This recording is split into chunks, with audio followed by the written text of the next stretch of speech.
રાજકોટના રેસકોર્સ ગ્રાઉન્ડમાં આગ લાગી। શ્રી હનુમાન ચાલીસા યુવા કથામાં મોટી દુર્ઘટના ટળી।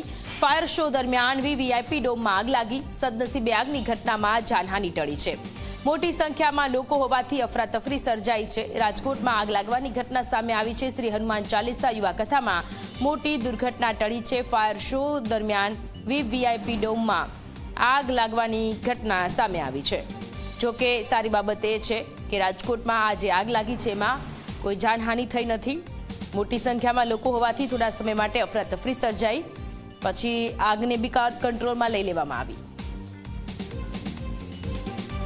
તો રાજકોટમાં ફાયર શો દરમિયાન વીવીઆઈપી ડોમમાં આગ લાગવાની ઘટના સામે આવી છે। રેસકોર્સ ગ્રાઉન્ડ ખાતે શ્રી હનુમાન ચાલીસા યુવા કથાનું આયોજન કરવામાં આવ્યું હતું અને એ સમયે વીવીઆઈપી ડોમમાં આગ લાગતા અફરાતફરીનો માહોલ જોવા મળ્યો। આ બે દ્રશ્ય છે। એક બાજુ આગ લાગી એ સમયના દ્રશ્ય છે જ્યાં પાણીનો મારો ચલાવી આગને કાબૂમાં લેવાના પ્રયત્ન થઈ રહ્યા છે। બીજી બાજુના આ દ્રશ્ય લોકો જીવ બચાવવા માટે આમ તેમ ભાગતા નજરે પડી રહ્યા છે। જોકે સારી બાબત એ છે કે હજુ સુધી કોઈ જાનહાનિના સમાચાર સામે નથી આવ્યા। તો આગ લાગવાની ઘટના, કયા કારણોથી આગ લાગી? તો ફાયર શો દરમિયાન વીવીઆઈપી ડોમમાં આગ લાગી।